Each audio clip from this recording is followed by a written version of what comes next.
dahil dito napauwi tayo ng Nabotas.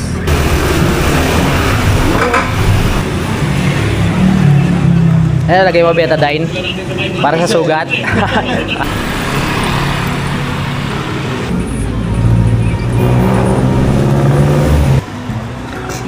Ayan na.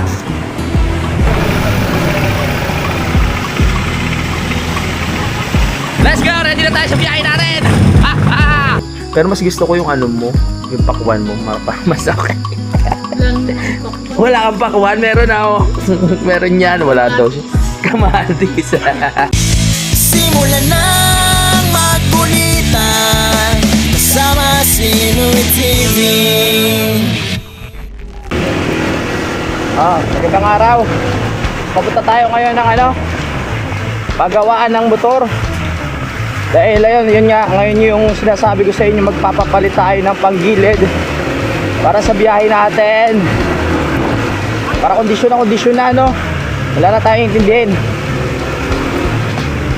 Ayan. Ayun na yung mga importanteng kailangan na gawin dito sa motor natin. Ayun na yung huli. Tapos yung mga iba, sa mga susunod na yun, hindi naman mahalaga yun. Yung mga accessories, no? Yung mga talaga kailangan lang natin sa biyahe ang inaasikaso ko at inuuna ko. So ngayon po ay Monday na ng hapon, 4:16 ng hapon. Ang oras natin ngayon, no? Punta muna tayo sa Moto Haslin. Pagagawaan natin.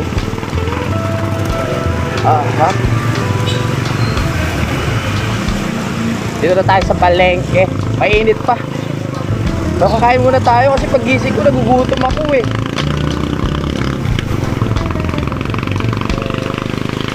Malapit-lapit na tayong maano dito sa lugar na to. Bihira na tayo makakadaan sa tulay na to kasi nga sa Bulacan na tayo titira. Dadalaw-dalaw na lang tayo pag nag-invite tayo ng mga tropa. Pag may mga handaan, ganyan. At saka na lang tayo makakapunta dito. Parang medyo nalungkot ako sa part na yun. Saka ang hirap na rin yun nga, kunyari may handaan ka pupuntahan dito sa Tansa, wala ka ng basta-basta matutulugan o mapahingahan. Kasi nga yung ating bahay lilipat na sa Bulacan. Meron naman mga kaibigan, pero syempre mas iba pa rin pag sarili mong inuupahan o bahay kasi mas mas komportable ka doon, di ba? Isama pala natin sa dasal yung kuya ni Kuya Boy, no? Kasi nasa masama ang lagay ngayon, mga kapanalik. Nasa hospital na yun ng ilang araw. At ayun, parang sumasama na yung lagay. Kaya sana isama natin sa dasal. Alright. Dami na naman sasakyan ngayon, no? Nung meron. Parang gusto ko muna magpalinis ng motor kasi never ko pa itong napapakarwash, no? Puro ako lang yung naglilinis. So ngayon pinag-iisipan ko kung ipapagawa ko muna or ipapalinis. Mukhang pa naman okay naman siya. So, pagawa muna natin bago ipalinis kasi pag inalinis mo tapos pinagawa mo, madudumihan lang. Ganun ba yun? Tignan natin kasi medyo late na, 4:20 na eh. Baka mamaya magsara na yung paggawa natin ng 5. Bagay, naalala ko mga 7 or 8 pa sila nagsasara. Basta ang nararamdaman ko ngayon, kumukulo na naman siya ko at nagugutom. Yan nga, kahapon nga, ko napuntahan na natin yung bahay. At maraming salamat sa mga magagandang comments, no? Ayan, maraming nagkagusto doon sa lugar, di ba? Yung ambiance. Siguro naman hindi na kayo magtataka kung bakit pinili ko yung mapuno. Sa Calaca, di ba? Alam nyo naman doon, napakaraming puno at bundok, presko, malapit sa nature. So malapit talaga yung loob natin doon sa mapuno, di ba? para na tayong mga hayop na naghahanap ng kalinga ng kalikasan palagi. No? Sa mga nagtataka, ano ba yung bahay ko sa Kalaka tsaka yung bahay dyan sa Bulacan? Yung bahay ko sa Bulacan, sa Kalaka, yung mga subaybay ng gusto, ano po talaga yan, lupa ko yun tsaka bahay ko na pinagawa dahil sa katas ng vlog. Hindi ko lang talaga kumbaga, yung lugar ng Kalaka hindi para ready na buuan ng pamilya yun sa ngayon. Saka hindi pwede patiran sa tingin ko ni kasama si Budang saka papa niya. Kasi nagtatrabaho pa si Budang sa sa BPI at saka napakalayo kasi ng mga bagay-bagay sa Kalaka, katulad ng palengke, ang layo, di ba? Pag may mga kailangan ka, ang layo, ospital, malayo. Kaya sabi ko, kukuha kami ng bahay sa ibang lugar. Kaya sakto si Budang kumuha pala ng bahay sa Bulacan. So ayun na lang.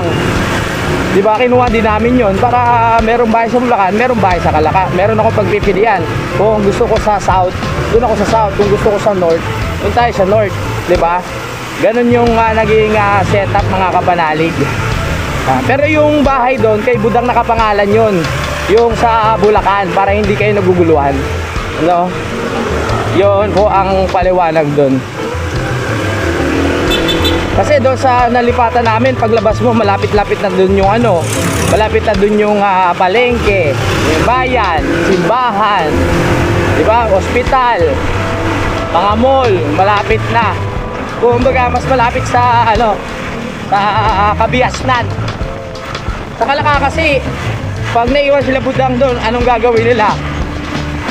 Di ba, katulad na kahit wala ako sa Bulacan, kahit nasa Batangas ako, pwede silang pumunta ng mall, di ba?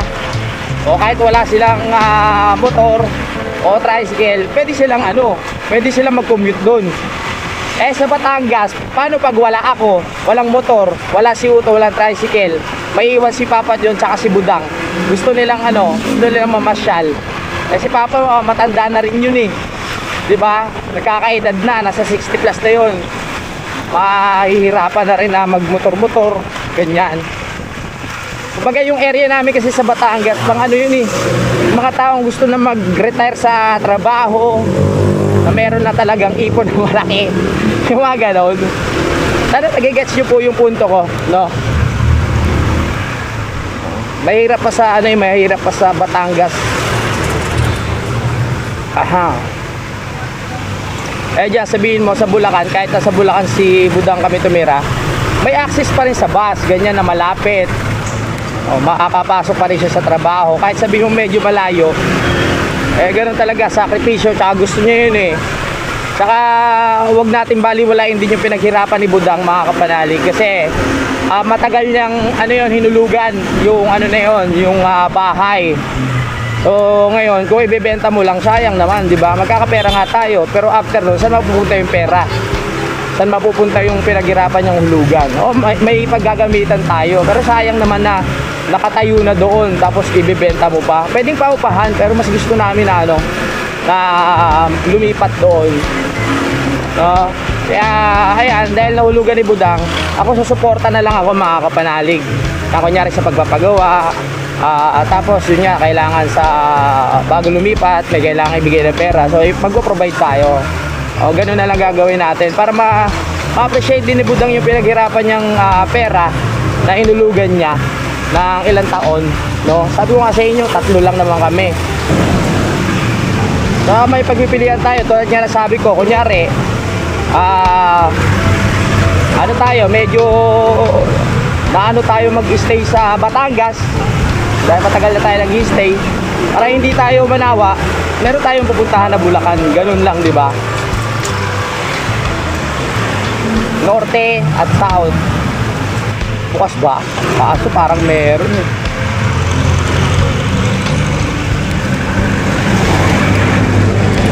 Maraming ginagawa pala, yun lang. Marami pa. Ang dami pa pala. Yan lang, marami pa palang ginagawa. Boss, ano pa yan? Mamaya pa, matagal? Ano lang papakalikot-kalikot pang gilid? Malapit na rin naman kaming dalawa kasi nalauna. Sige, sige. Ano ko na lang dito, Sige. Okay. So dito tayo nagpapagawa sa Moto Ashley. Shoutout kay Kuya Justin. Let's go.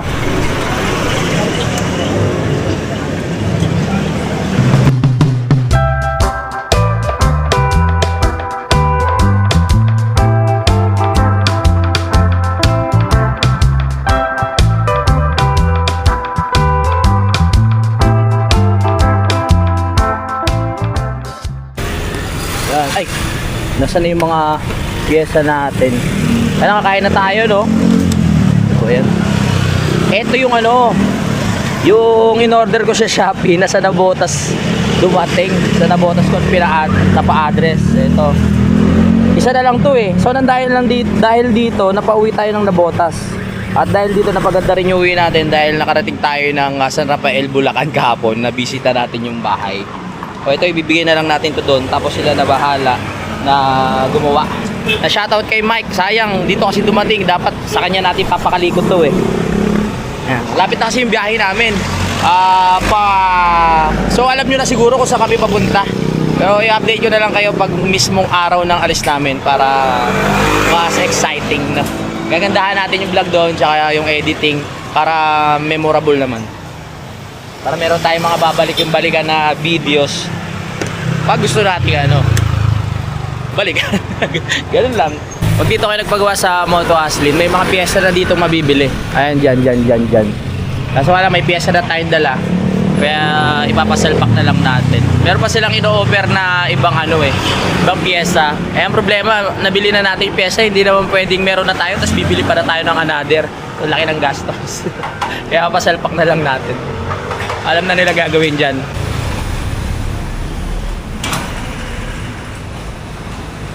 Mapasok na yung motor natin. Hanggang ngayon wala pa rin pangalan yan.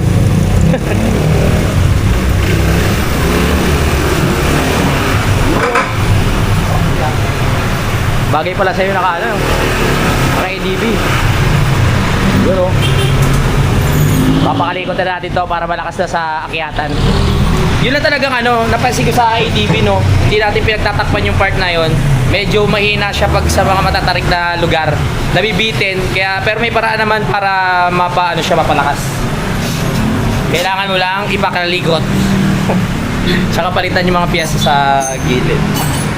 Kailangan natin to kasi yung area natin puro mataas. Tapos mag-ano tayo mga content natin, camping. May mga lugar tayo na hindi natin in-expect yung daan kung biglang mataas. Diba? Para kung ganoon wala tayong kakatakutan. Kahit wala tayong angkas, yung kasi natin, yung dala natin marami. So meron tayong box sa likod, tapos may mga karga pa tayo na itatali.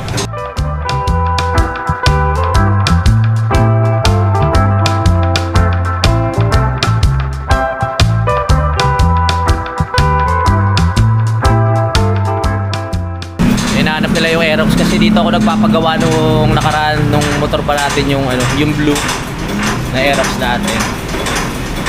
Dito ako nagpapakondisyon. Bukod dun sa Champaka, nandito na lahat ng piyesa. Hindi ka na lalayo-layo pa. Nandiyan lang sa kabila. Pag may kailangan, order agad. Kaya masarap pagpagawa dito. No? Ang kagandaan sa biyahe namin, na tiyempo na magtataas yung gasolina. So, yun lang ang magiging problema namin. Biyahe namin, 6 days. Tapos biglang nagtaas yung gasolina. Talaga tayo. Mapapagastos tayo ng malupit. Lalo na pag sa part ng mga bundok kasi mas mataas yung gasolina mga kapanalig kasi inaakit na yan dun eh. Kaya pag doon kayo nagpagas, ina-expect nyo na medyo pricey talaga. Kung dito sa Kapatagan, mahal na. Pag akit nyo pa ng bundok, mas magmamahal pa. Ganun yung experience ko nung nag-drive kami ng malayo. Unang bukas ng ating panggilid. So dito sa Moto Aslin yung kauna-unahan. So shoutout sa mga naka-ADB rin, alam nila kung. Pero syempre sa forma tsaka sa dating, tsaka sa takbuhan, ayos naman talaga. Pag matarik nga lang talaga mga kapanalig, mararamdaman mo yung parang hirap siya. Yan, maging honest lang tayo kung ano yung nararamdaman natin sa motor. Para yung iba, alam din nila kung ano yung magiging problema pa kumuha sila ng motor. Katulad nga sa akin yung ADB. Ayan, lagay mo betadine para sa sugat. Alam ko betadine eh. Para saan yan? Para panlinis din. Malinis din. Oo. Okay, balik natin sa dating kulay. Oo. Ano na, kulay black eh. Talaga pinasok pala agad siya ng alikabok. Kaya linis na rin talaga. Sabagay, layo na rin kasi ng mga pabalik-balik ng Batangas eh. Eh, di na maiwasan. Ha? Binigay ko na sa kapatid ko. Dapat sa akin na lang. Naliki, dapat sinabi mo agad. Sayang, kung mabalik lang natin yung oras, oh. Oo. Yan.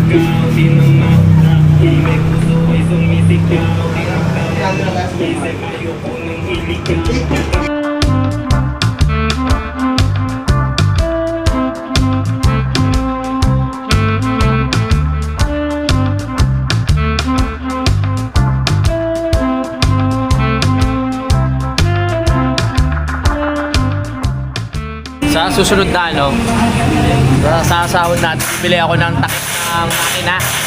Merong accessories tong ADB na pwedeng takpan yung makina sa ilalim. Ayan. Kasi syempre pag ADB, kung saan tayo nakapunta, malupak, pwede siya tamaan ng kung ano-ano. Pag dumadaan tayo sa mabato, baka tamaan, mabasag, o kung ano man. Kaya lalagyan natin siya ng dito, takip. Mainit pa. Pinakatakip na ganyan. Para dagdag rin sa forma. Yun lang naman, hindi na ako masyadong maglalagay parang ibang accessories kasi masyado na magiging OA yung dating ng ADB natin. Yung saktong-sakto lang, yung sapat lang na magiging pogi lang tayo. Pogi lang yung motor habang buwabiyahe. Buti nagkaroon na sila na itong yung talong dito yung umaangat. Kasi importante kasi yan, lalo na kung yung ginagawa sa ilalim.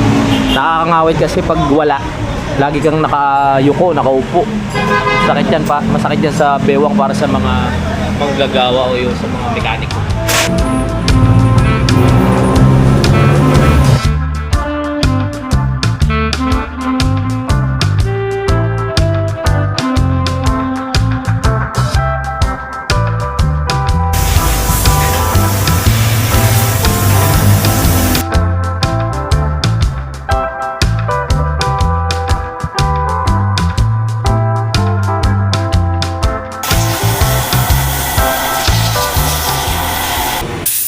Nalinis na, ibabalik na.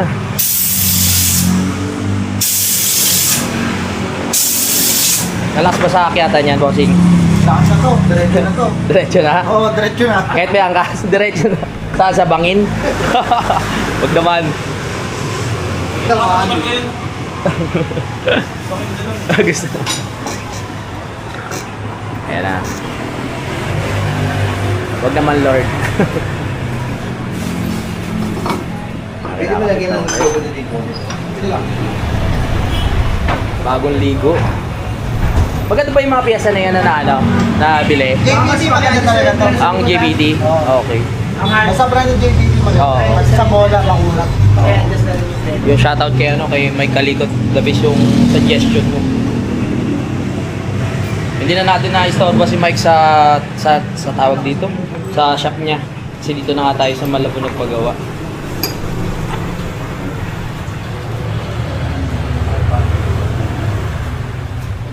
Yun.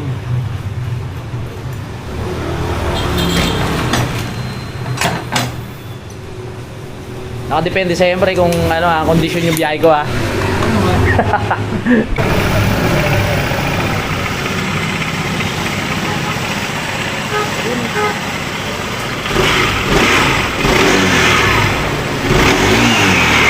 Yun. Ano mga pinalitan natin? Fully dry face, clutch spring, center spring. Center spring, 1.2. Oh, yan. 1.2 RPM, tapos clutch spring 1,000 RPM. 17 grams fly ball, tapos fully dry face JBT. Yun. Para may idea lang kayo kung sakaling naramdaman nyo rin sa ADB nyo na medyo may problema. Alam nyo yung bibilin nyo.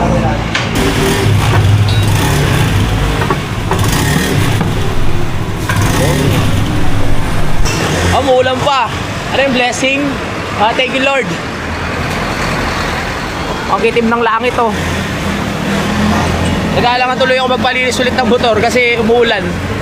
Plano ko sana kung maaga tayo matapos dito. Susunduin ko si Budang. Ang problema, wala tayong dalang helmet. Pwede naman uuwi tayo sa Nabotas, tapos diretso tayo sa trabaho niya. Ang oras kasi natin 5:42 ng hapon. May oras pa tayo para pumiyahe pa Muñoz. Yeah. Mga galawan ng Batikan eh oh. Alright.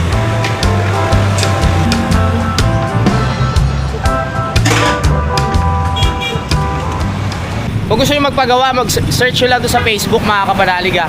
Yung Moto Haslin. No, sila na isasagot sa inyo.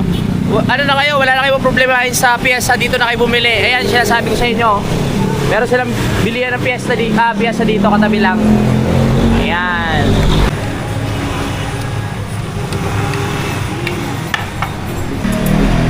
Patient out na raw. Salamat, Dok ah. Salamat sa ginawa mo lahat, Dok. Kasi yung mga nireseta mo ha, yung nireseta ko ha. Oo, sige, araw-araw natin pa paano yan, susundin natin. Papainom ko sa tamang oras.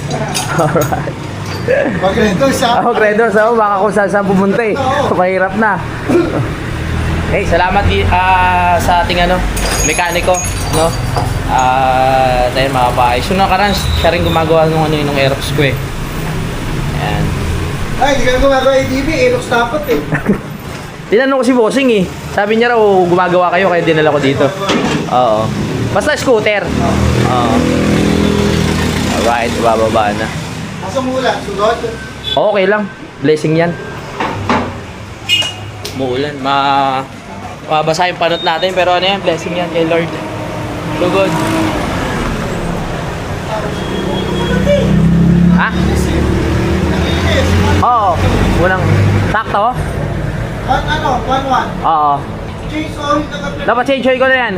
Pa na rin Oo. Nung nasa 700 na. Ay, ikaw na rin nag-reset? Kapisado mo rin pala yung ADB, no?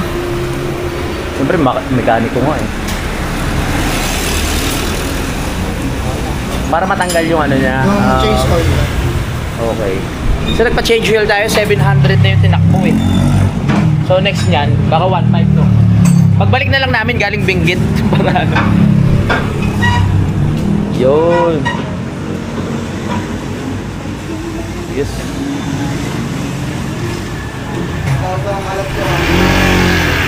Bagay talaga sa malalaking tao, matangkad yung yung motor. Testing.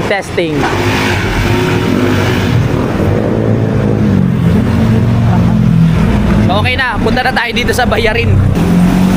Okay na? Kaya, magkakalaman to sa angatan na. Alright, sige. Doon na natin malalaman yan sa biyahe natin. Magkano kaya? Babakal sa... Street? Oo, yun. Pinahira natin 325 kasi may dala na tayong pyesa. Pero tulad yan ang sabi ko, kung wala kayong pyesa, pumunta lang kayo dito, huwag kayong mag-alala. Dahil ayan, ang mga pyesa nasa paligid ha. Shoutout kay Kuya Justin. Si ate ang mag-aasikaso sa inyo sa mga kailangan nyo, di ba? Kung anong kailangan nyo, sabihin nyo lang sa kanya at nandyan lang yan. Kung wala dito sa shop, huwag kayong mag-alala kasi mayroong pagkukunan. Okay, so tapos na tayo dito mga kapanalig, no? Ayan. Sobrang mainit ang pa-welcome dito sa Moto Haslin kasi kakapagawa mo lang, papabalik ka na bukas para magawa ulit.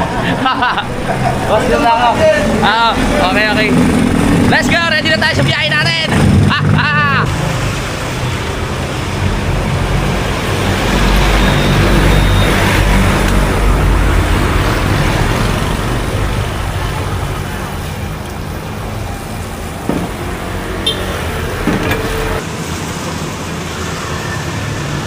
So dati si Budang, pag nalipat tayo sa Bulacan, hindi ko na siya basta-basta masusundo araw-araw kasi ang biyahe doon nasa mahigit 1 oras o 2 sa bus.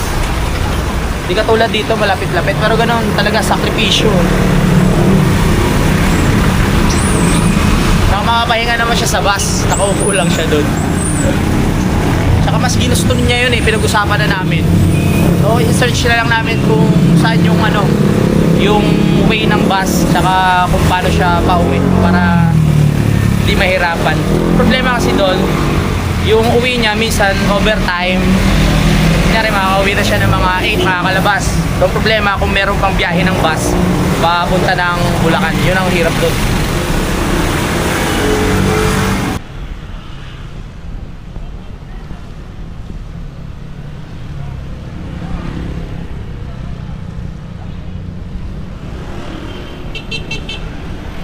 So okay na ang ating misyon ngayong araw na ito. Kahit late tayo nakalabas, mag alas 3 pasado na, naisa lang naman na agad natin yung motor, no? Saka halos kompleto na tayo sa mga kailangan natin. Etong motor, kondisyon na, yung mga gamit ko okay na. May kulang lang tayo ng isang bag. Pero kung hindi tayo makakuha ng bag para sa biyahe natin, ang gagamitin ko yung kulay brown na bag ko na lagi kong ginagamit na bigay ni Ma'am Sanggumay, no, sa ni Sir Chris Lord. Yung iba kompleto na naman. So tara na, tama ang daldal. Kung sakaling umabot tayo, andali, magpapalit na pala ako ng Crocs, baka mahuli tayo. Kung sakaling umabot tayo sa ano, maaga pa naman, sunduin natin si Budang.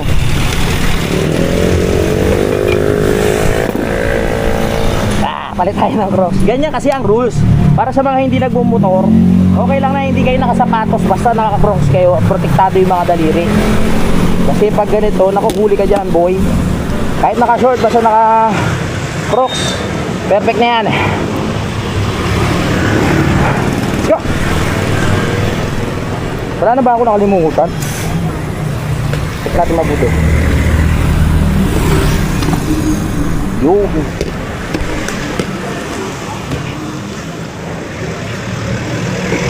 perfect na lahat. Eto depende kasi pagbalik ko baka mamaya talanganin na yung oras eh. Update ko na lang kayo kung ano, kung masusundo natin si Budang. Pero kung hindi, wala, sasakay talaga siya. Uy, gumandang ano. Pero hindi pa natin masusubukan to ngayon. Masusubukan pa natin to sa biyahe ano na, palayo. Gusto pupuntahan namin. Hindi pa tayo makakabalik sa Batangas sa ngayon eh, sa Kalaka. No? Let's go. Umuulan Ganda. Diba talaga pag ano eh, yung pinapagawa mo, mararamdaman mo agad na may ano na eh, kakaiba na sa takbo niya eh. Mas konting piga lang, nararamdaman mo yung power. Power! Ayun, konting piga lang, mas nararamdaman mo yung ano, yung pwersa. Yung nakaraan kasi smooth siya eh, pag pinipiga mo smooth. Pero ito, konting ano mo lang piga mo, ayun maarangkada na agad. Yun ang sinyales na maganda ang pagkakagawa. Maraming salamat. Anak, umuulan na. Alright. Bukas ko na lang siguro susunduin si Budang. Mag-aalangan na tayo para may time pa tayo makapag-edit. Uy, ano to? Buhok ni ano to Kaninong buhok to? Hindi nag-aahit Uy, saglit lang. Haba Nakalimot na ako. Nangyari di ginsa. Ang traffic talaga dito sa area na to. Anong araw ba ngayon? Monday. So may dahilan naman kung bakit traffic, kasi nga Sunday. Ay hindi, Sunday, Monday pala. Monday, sorry guys. Ngayon pala ay Sunday. Wala pa ako nag-iwan. Nung bumiyahe tayo ng Ilocos Norte, sila Pards, KJ, no? Isang taon na nakalipas yon. Doon tayo nagpakondisyon ng motor sa Moto Haslin. Siya rin yung gumawa sa akin, kung sino yung nakikita niyo sa video. Kaya talagang kondisyon yung ating biyahe papuntang Ilocos Norte, mga kapanalig, no? Walang naging aberya, smooth na smooth. Ang naging aberya lang natin sa biyahe doon ay yung bumabagyo nga, pero sa motor wala tayo naging problema, diretso. Kahit matagal tayo mag-stop over o anuman, hindi nag-overheat o hindi nagpaparamdam ng kahit anong problema. Kaya napakasarap ng biyahe natin noon. Kahit may bagyo, smooth naman. Aray ko, bakit ganito? Napaka-traffic Hop, yeah. Gulang. Go.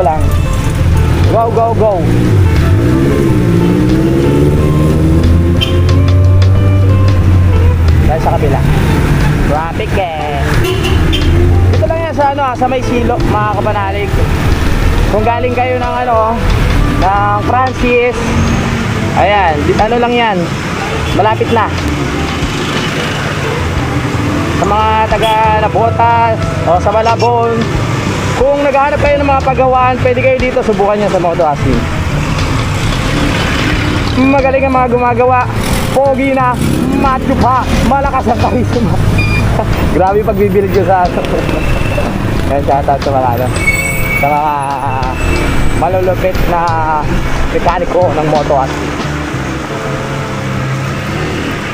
Nakalimot na ako, nangyari di ginusto, ako pa ba'y kayang yakapin?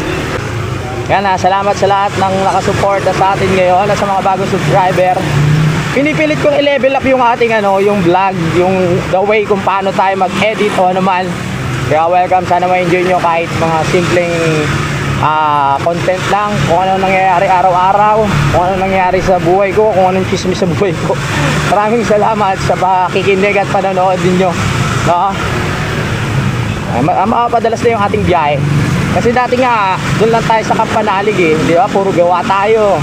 Wala pang right of way, kaya nakakatamad na umakyat-akyat at bumiyahe-biyahe. Pero dahil nga, meron ang right of way dahil kay Mario, maraming salamat po. Diba? Sabi, unti-unting na yung mga pangarap natin natutok pa din. Kaya salamat. Ang swabe naman nun pag piniga mo.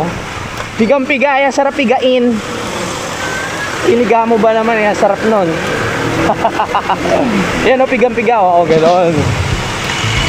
Isa pa sa mga the best feelings pag nagmumotor ka, yung mapapagawa mo yung motor mo tapos gagamitin mo na after gawin. Ang sarap ng yung nasa kondisyon ulit. Yung tipong ang tagal-tagal mong yung nagtiis ka ng may nararamdaman yung motor. Yung tipong hindi mo napagawa kasi medyo kulang sa budget, 'di ba? Tapos pag napagawa mo na at naging nasa kondisyon na nawala yung problema, ang sarap niyang i-drive, mga kapanalig. Ang sarap, parang mararamdaman mo wala nang problema, talaga suwabe, parang gusto mo na lang ulit siyang gamitin. Pero pag yung motor mo may problema, di ba, parang nakakaano yung gamitin kasi baka mamaya masira, magkaroon ng problema, di ba? Alam ko naman, kahit ako dumadating din sa part na hindi ko mapagawa yung motor ko kasi malayo pa yung sahod, iniisip natin yung mga kailangang unahin. Katulad nga nung nasira yung motor ko, malaking trabaho yun, di ba, na namamatay. Pero nakilala natin si Mike Kalikot. So si Mike Kalikot, kinalikot yung motor na yun at siya ang nakagawa, di ba? Kaya maraming salamat talaga kay Mike. Madating din ako sa punto talaga na teka, sobrang laki ng kailangan kong gastusin sa motor. Pero hindi ko mapagawa kasi marami tayong kailangan unahin, di ba? So thank you Lord, di ba nakakaraos tayo ngayon, may bago pa tayong motor. Laki ng truck. Paano na tayo pa Arellano University?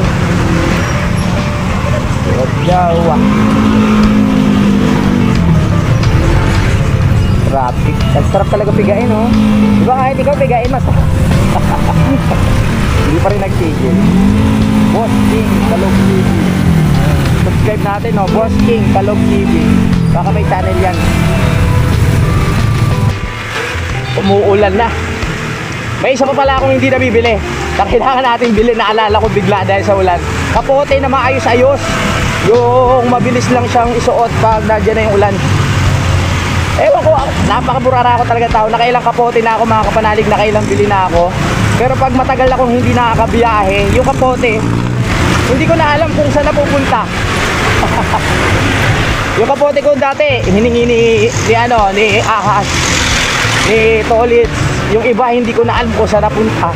Ganun tayo pag burara Pero pinipilit ko naman pag may mga bago tayong gamit. Kaya kunyari yung sa mga Kunyari sa mga pang camping, di ba? Katulad ng mga flashlight, plato, kalan, mga kaldero. Sinisino po yan mga kapanagi sa abot ng makakaya ko kasi sayang pag nasisira at nawawala. Yung drone ko nga hindi ko na makita kung saan eh. Pagkagaling namin ng Mindanao ni Idol mga kapanalig, yung drone ko hindi ko na makita. Pwede ko pa sana siya ipagawa, pwede ko pa siya ipakalikot.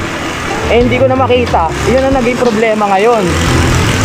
Kaya target natin sa mga susunod na buwan, magkakaroon din tayo niyan, unti-untiin ulit natin para magkaroon tayo ng mas masigla at saka mas ganahan tayo sa lahat ng gusto nating gawin. Para oras-oras na gusto natin bumiyahe, kompleto yung gamit, wala na tayong dahilan para tamarin pa, di ba? Alright, wag ka munang bubuhos. Ayos lang yan, patak-patak. Huwag mo muna ipupush lahat, ha? Ang dami na rin dito, e-bike sa Malabon. Pero hindi natin masisisi yung mga yan. Kasi iyan ang may mga talagang pasaway. Pero yung iba kasi talaga importante sa kanila yan eh. Mga pang service, diba? Kasama sa anak buhay, service ng mga anak sa trabaho. Kasi hindi talaga natin maiwasan yung mga pasaway, no? Yan ang problema. Alright. Nakita ko si Kagrasa nasa pagamutan. Ano natin? Biruin natin, tra. Ako dasa na daanan ko. Boy, high blood. Kamusta? Papacheck up ka ulit? Ay, har. Kamusta? Nadaanan ko lang ikaw eh. Nagpagawa ako motor. Nagpaano ako. Okay ka na? Papakita yung lab. Papakita lang, result. Laboratory. Kaya next na ako dito. Next ka na? Pag galing ko ang biyahe, dito ako dumuliti. Nakita mo yung motor? Nakita ko si Bunso, si Baby. Tapos nakita ko to, sabi ko yun, nandun si Kagrasa. Grasa, magpapagaling tayo para... Makainom ulit. Di na ako, iwas na ako eh. Magaling ka ha? Oo. Yun na. Nakita natin si Kagrasa doon. Si Kagrasa kasi may high blood eh. Kaya kailangan niya magpa-kondisyon. Yung pag-inom, ikakat ko na talaga sa buhay ko yan, mga kapanalig. Ay, goodness. Wala na, hindi na tayo para doon sa part na yon. Kailangan ko na lang mag-focus. Sana kayanin ko, no? Kasi pag biglaan daw talaga, yung mahirap din. Pero wala eh. Makakasid lang tayo. Mapakaroon lang tayo ng problema. Naapektuhan yung yung pang-araw-araw na ginagawa natin. Imbis na nasa kondisyon tayo, pagising ng umaga, nakawala tayo sa kondisyon kasi nga, yun, nararamdaman natin yung acid. Dati hindi ko iniinda yung acid eh, pero nung nag-cause na siya na para para maramdaman natin na parang iba na nahihilo tayo, tas nasugod tayo sa ospital, tas nagka-anxiety nga, doon na magiging iba. Pag naranasan mo na yung yung anxiety kasi may isip mo na eh. Once na magkaroon ka na ng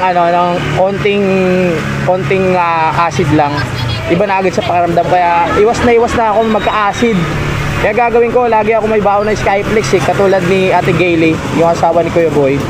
Tapos yung gabis ko na kulay pink, sa biyahe namin magdadala tayo, ibabaon ko yan, magdala tayo mga 20 piraso. Para napaka-effective kasi ng gabis ko na yun, yung kulay pink. Kaya kung may acid ka, yun lang ipanggamot mo. Si Kuya Boy, hindi ko alam kung nasaan ngayon eh, pero may pinagdadaanan yung yung pamilya ni Kuya Boy. Sabi ko nga isama niya sa dasal yung kuya niya. Masama yung kalagayan ngayon. Hindi ko alam kung nandiyan sa bahay. Hindi na rin naman kasi ako umiinom, hindi ko na hindi ko na siya madabayan o makausap man lang. Sabagay, kahit wala naman sigurong alak. Wala dito, baka nasa ospital, wala pa yung motor.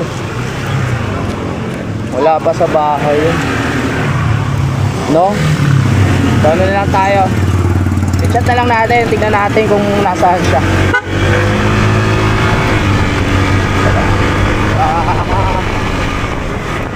Hindi ko kaya si Buda. Anong oras na mag-edit pa tayo? Ito yung barko oh. Wow! Hindi naman siya lumulutang pag pagbaha. Hindi lumulutang. naka-steady lang. Eh, maraming salamat sa mga nag-comment na ano. Hindi naman daw bahain ng San Rafael eh. Yung ibang part ng Bulacan lang talaga ang bahain. Kaya doon pa lang sa part na yun, masaya na ako na hindi bahain. Woo!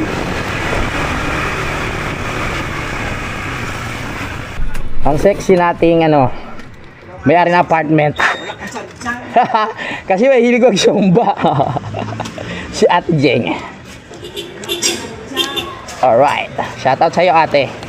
Dito na tayo sa bahay, mga kapanalig. Gusto ko nga pala magpasalamat ulit sa mga bumili sa akin ng t-shirt, no? Kay Sir Benedict nga, tapos kay Sir Duyot. Maraming salamat, ako na po magdadala dyan sa inyo.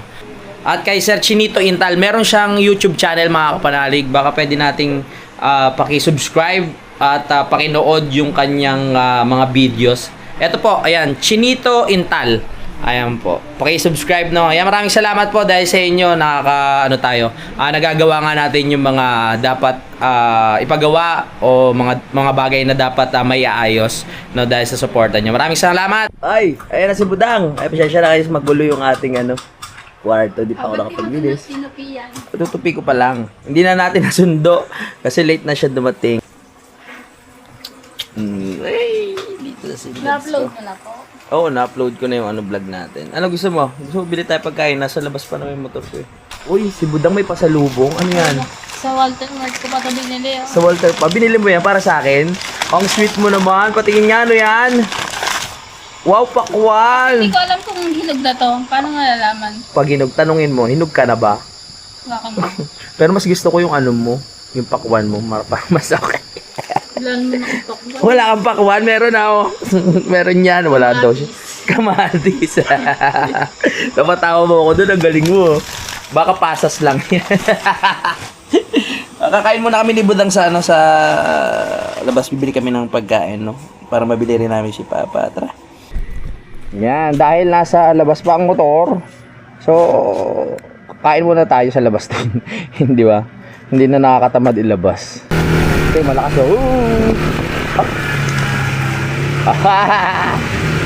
Saan tayo? Labas o dito lang? O, saan tayo kahanap? Saan? Doon?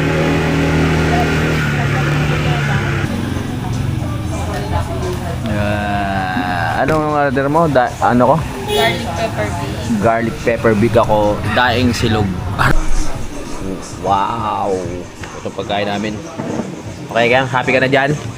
Alright. Dagdag taba. Sige.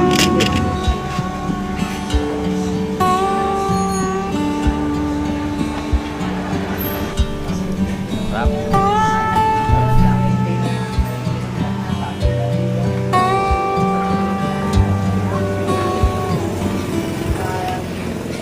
Uwian na kami ni Budang Bu. Haha, daming aircon, no? Sana all maraming aircon. Ayan, no? Daming aircon, no?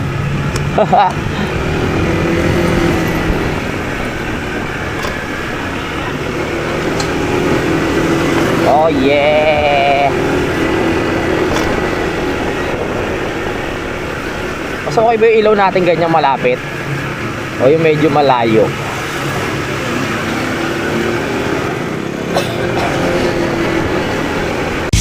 Simulan ng magkulitan kasama si Inuit TV.